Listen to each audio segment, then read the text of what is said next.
계속되는 고물가에 따른 소비 심리 위축으로 내수 부진이 이어지며 지역 중소기업과 소상공인들 어려운 시기를 겪고 있습니다.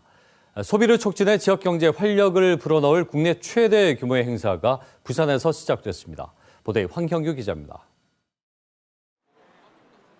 시민과 관광객들로 북적이는 해운대 수욕장 일대 중심가. 먹거리와 볼거리가 풍성한 축제의 거리로 변신했습니다. 전국적인 소비 촉진 행사인 동행축제입니다. 지역의 중소기업과 소상공인들이 다양한 제품을 전시하고 판매합니다. 가격을 좀 할인해서 부산 시민이나 관광객들이 우리 부산에서 생산되는 모든 물건들을 다 체험할 수 있도록 최선을 다하고 있고, 지난달 부산의 소비자 심리지수는 3월과 같은 102.2. 올해 들어 회복세를 보이다가 지난 6월 다시 아래로 꺾인 뒤 반등의 기미를 보이지 않고 있습니다. 고물가 탓에 소비 심리가 위축되며 우상향하지 못하는 것으로 분석됩니다. 매출 감소로 어려움을 겪고 있는 지역 상인들은 이 동행축제가 체감 경기를 살리는 데 도움이 되길 기대하고 있습니다.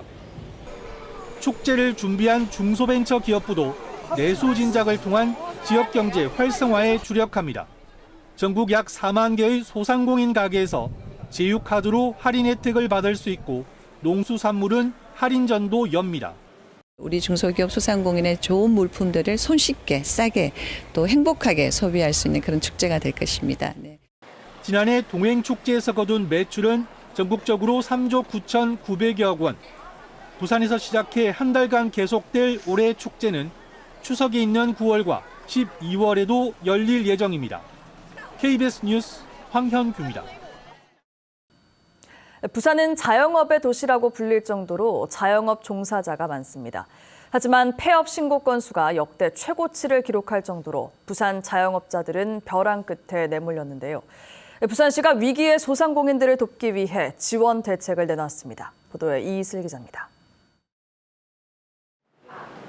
코로나19가 한창인 2020년 식당 문을 연 최은정 씨. 정부 지원금으로 겨우 버티며 영업을 했지만 4년 만에 폐업 위기에 처했습니다. 손님은 줄고 인건비는 오르고 코로나19 때보다 더 힘들 줄은 생각하지도 못했습니다. 인건비도 안 나오니까 저희가 전에는 하루 종일 같이 해야지 이 장사가 되는데 요즘에는 몇 시간씩 파트타임으로 하는 경우가 많아요. 올해 1분기 부산의 자영업자 수는 31만 7천 명, 지난해보다 11.3% 감소했습니다. 반면 전국 자영업자 수는 거의 변화가 없었습니다. 지난해 6만 명이 폐업 신고를 했는데 통계가 시작된 2016년 이후 가장 많았습니다. 부산시가 소상공인과 자영업자를 위한 종합 대책을 내놨습니다. 2천억 원 규모의 정책 자금을 긴급 투입해 대출과 이자 지원을 확대하고 경영 개선을 돕습니다. 특히 자영업자를 임금 노동자로 전환시키기 위해 직업수당과 취업 장려금을 도입합니다. 폐업 소상공인들을 채용한 사업주에게는 고용 인센티브를 지원함으로써 폐업 소상공인 취업의 문이 더 활짝 열리도록 만들겠습니다. 하지만 현장에서는 이 같은 일시적 금융 지원으로는 자영업 회복이 불가능한 만큼 골목 상권을 살리는 근본적인 대책 마련을 요구하고 있습니다.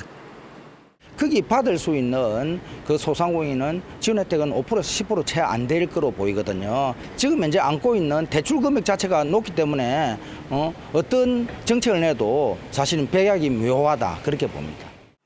부산시는 오는 9월부터 소상공인 종합지원센터를 중심으로 맞춤형 안내를 받을 수 있게 통합 시스템을 마련하기로 했습니다. KBS 뉴스 이이슬입니다.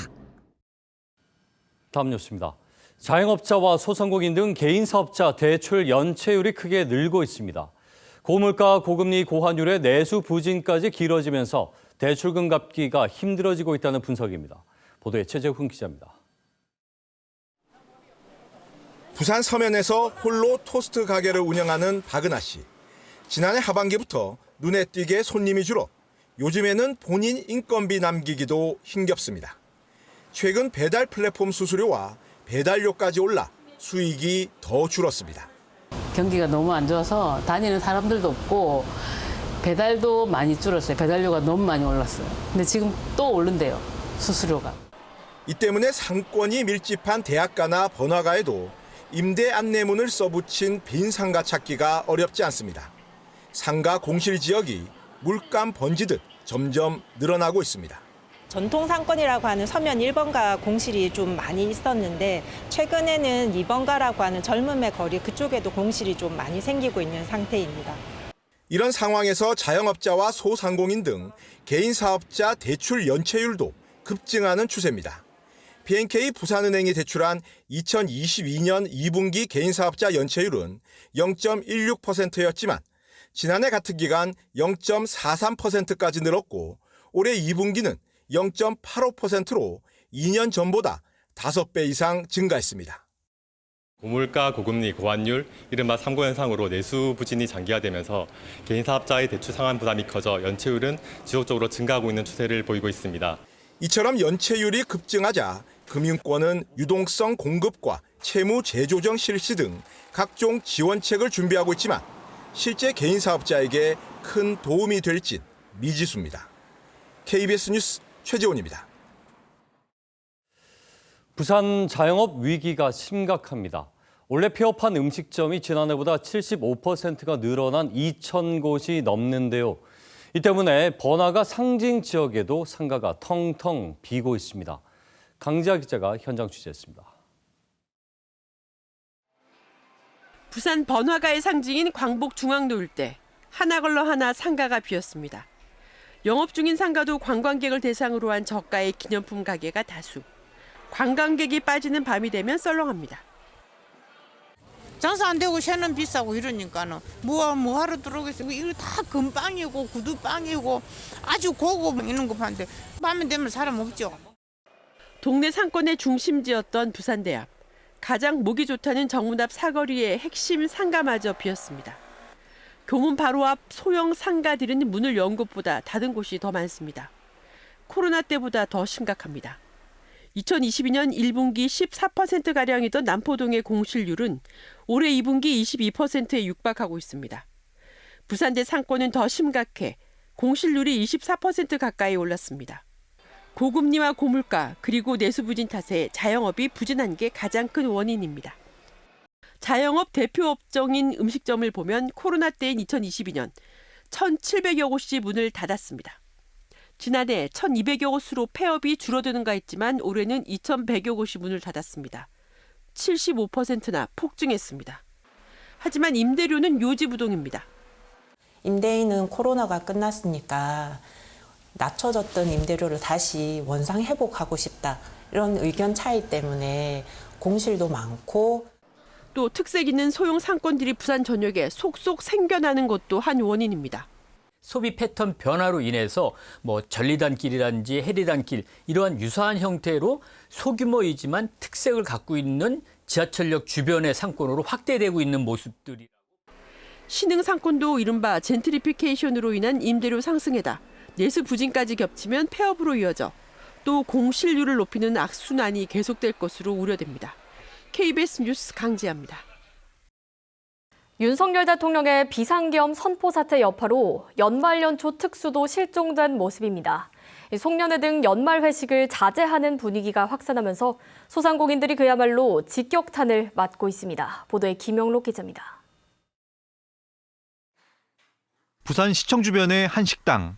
공무원들이 자주 회식을 하는 곳이지만 올해는 연말 특수를 기대하기 힘들어졌습니다. 탄핵 전국에 들어가며 손님이 30% 가까이 줄었고 예약 문의도 뚝 끊겼습니다.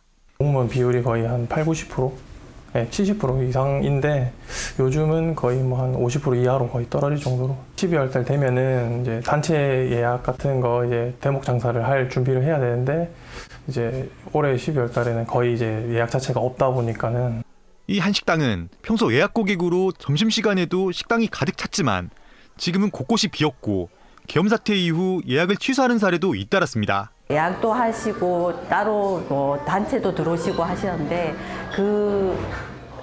예약 자체가 없어졌어요. 미리 예약하신 분들도 예약을 취소를 하시는 경우도 있고. 특히 원도심은 크리스마스 트리 축제 등으로 매년 연말 관광객이 몰리는 곳이지만 올해는 사정이 다릅니다. 12월 달 되면은 이제 조금 분비가 북적북적하고 이런 게 있는데 겸용하고 나서부터는 그 인구도 많이 줄어들고 그래도 한 반 정도 줄었지 않을까 싶습니다. 관광객 필수 코스가 된 전통시장도 사정은 마찬가지.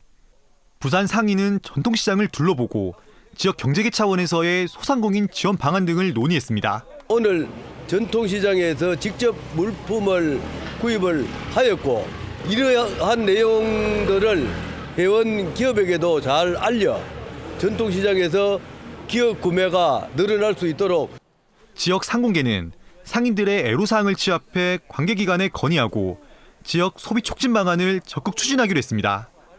KBS 뉴스 김영록입니다. 다음 뉴스입니다. 불안한 정치 상황으로 소비 경기가 위축되면서 가뜩이나 어려운 소상공인들의 고통이 가중되고 있습니다. 골목 상권과 관광업계 등 지역 현장 곳곳에서 위기론이 불거지자 부산시가 긴급 처방에 나섰습니다. 보도에 이슬 기자입니다. 부산 도심의 한 전통시장. 연말 대목이지만 활기를 찾기 어렵습니다. 소비심리 위축에다 탄핵 정국으로 어수선한 분위기까지 더해져 체감 경기는 더 나빠졌습니다. 코로나 때보다 더 심하다고 생각하시면 돼요. 지금 요즘 진짜 이 시장에 사람 없어요. 그러니까 우리들이 너무 힘들죠. 다 장사하시는 분들이. 실제 소상공인연합회가 최근 소상공인 1,600여 명을 대상으로 한 설문조사에서 89%가 비상계엄이 발표된 지난 3일 이후 매출이 감소했다고 답했습니다. 골목 상권이 무너질 수 있다는 위기감에 부산시가 긴급 민생 안정 대책을 내놨습니다. 시는 소비 진작과 물가 안정을 목표로 4,500억 원의 예산을 투입합니다. 먼저 동백전 환급액을 내년 1월과 2월 2달간 한시적으로 확대합니다. 월 한도액을 30만 원에서 50만 원으로 높이고 환급률도 5%에서 7%로 늘립니다. 설 명절에 대비한 소상공인 정책 자금 집행도 앞당겨 내년 1월 2천억 원 규모의 지원 사업을 조기 시행합니다. 불안한 정치 상황으로 부산을 방문하려는 외국 관광객들의 취소 문의가 이어지자 국내 여행사와 공동으로 요트 관광과 해변 열차 등 대표 관광 상품을 할인하는 등 관광 지원 사업도 펼칩니다. 또 시민들의 복지 안전망이 흔들리지 않도록 경로당 특별 운영비와 청년 자립수당을 지원하고 착한 가격업소 지원액을 늘리는 등 물가 안정에도 나섭니다. 시민들께서 보시기에 부족함이 있으시겠지만 우리 경제가 위기를 넘어 한 단계 성장할 수 있도록 저를 비롯한 시 직원 모두 엄중한 각오로 민생 회복에 전력을 다하겠습니다. 부산시와 공공기관들은 올해 업무 추진비 잔여분을 지역시장과 식당 등에 선결제하는 등 소비 위축을 해소하는 데 힘을 보태기로 했습니다. KBS 뉴스 이이슬입니다. 네, 한 해를 돌아보는 연말 기획보도 그 마지막 순서로 부산 지역 경제 상황을 짚어보겠습니다. 고환율과 고물가, 고금리, 이른바 3고 현상으로 특히 서민들 삶이 어려운 한 해였는데요. 하반기 물가 안정과 소비 심리가 다소 살아나는 듯 했지만 연말 정치 혼돈 속에 경제 회생의 희망은 다시 사그라들고 있습니다. 최재훈 기자가 보도합니다. 연말을 맞아 북적여야 할 시장 골목이 한산합니다.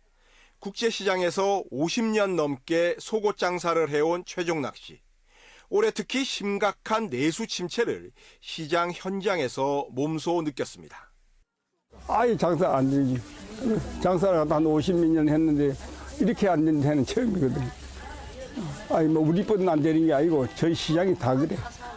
통계청이 발표한 올해 11월까지 부산 소상공인의 평균 경기 체감 지수는 59.6, 지난해 같은 기간 63.5보다 훨씬 낮습니다.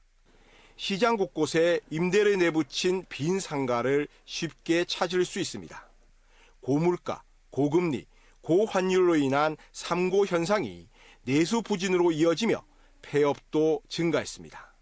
수입 물가도 올라가고 생활 물가도 많이 올라가면서 전반적으로 소비가 위축되는 그런 상황에 직면을 했고, 그에 따라서 올해 부산 지역의 소상공인 숫자가 급감하는 그런 상황까지도 있었습니다. 부산의 자영업자 비중은 지난해 초 21%대였지만 올해 3, 4분기에는 18%대까지 떨어졌습니다. 앞으로 한계 상황에 처한 소상공인들의 퇴출, 전업 및 신규 진입 등의 지원을 강화하는 가운데 소비 심리를 안정시킬 수 있는 대책들이 다각적으로 검토되어야 할 것입니다.